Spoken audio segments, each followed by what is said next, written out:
Hey everyone, Inauguration Day is this Friday.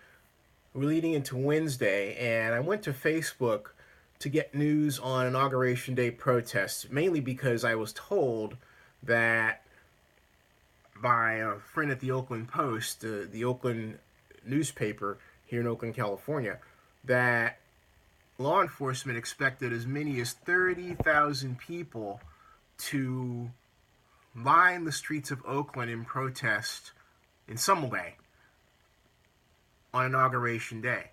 That is an enormous number of people. So when I went to check on news about this expected Oakland protest, I typed in Inauguration Day, inauguration. In fact, I didn't even get a chance to type in the whole word. I typed I-N-A,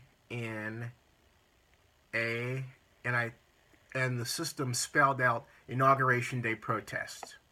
And then it gave me a different list, a list of, not a different list, but a list of automatically cities. Inauguration Day protest Chicago, Inauguration Day protest New York, and so on. About, at first glance, 8 in the list that I was presented. And then further down the screen, there was more detailed information on a per city basis about these protests and what to expect or where to meet.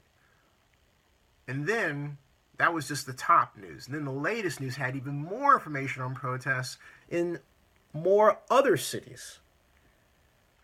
I've never seen anything like this. So I believe, and this has got to be tracked, that Friday, the day that Donald Trump is inaugurated, the 45th President of the United States of America, will also see the largest number of protests we've ever had in this country's history. Organized protests. Now, how will those protests affect our cities is the other big question. In other words, we have nights of violence and looting and damage to property. I can only say I hope not, but if recent events, particularly here in Oakland, are any key to what to expect, the answer is we're going to be in for an enormous mess. Perhaps so large that it will tax the ability of law enforcement to deal with it.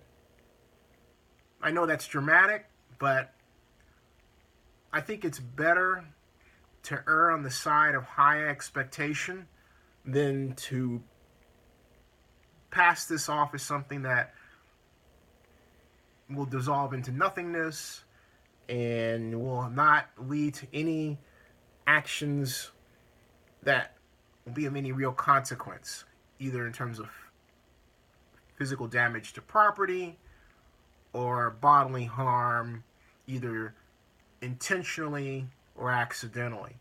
So, again, if you take a look at my YouTube videos and Zenny62 on YouTube here, from the Oakland Donald Trump protest, you'll get a taste of what to expect. A taste. Now, I hope I'm wrong, but I'm telling you folks, I'm not. And I don't know how this is going to go down in other cities, and I don't know how prepared law enforcement is to handle this. And even within that, what does that mean to be prepared? Does that mean police out with billy clubs, beating up people or shooting people? Does that mean more instances of the type of violence we saw in 2011 when the Oakland police and law enforcement responded to Occupy Oakland protesters, and an Iraq war veteran was critically injured in an encounter that really didn't point to the necessity for him to have been shot by a rubber bullet by a law enforcement official? Is that what we are going to see? Boy,